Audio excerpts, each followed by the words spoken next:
Ny eo amin'ny resaka asa soratra tena mahaliana ny ankizy tokoa ny asa soratra amin'izao fotoana izao ary misy fandaharana efa izay za moa namola vola azy sy namorona azy hoe atao hoe alarobia miverina. Alarobia miverina io dia isaky ny alarobia misy fiantsana tononkalo ao amin'ny tala rariasana izay ao amin'ny fobeny Avatsy PM ary dia feno ankizy sy tanora tokoa miantsa tononkalo manoratra na tononkalo na sombitantara io na tantara fonony io na angano dia misy avokoa zany ny ankizy liana amin'io fa na any anaty serasera ny Facebook ary dia misy groupe na ataontsika hoe vondrona mpanoratra izay feno an'ireo tanora ireo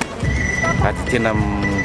makafiry zareo aloha hatreto ary miezaka mamorona mihitsy koa ary maneho zavatra tsy araky ny eritreretinao zavatra soratany ohatra hoe ankizy kely 13 ans 15 ans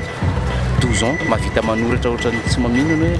ianao ve nanoratra an'izany tantara-pitiavana nefa izy mbola tsy nanao fitiavana dia manontany azy ianao hoe fa manino ny ainanao ve zany hoe hitako iainan'ny olona dia soratako nahita ny fiainana eo an-tokantrano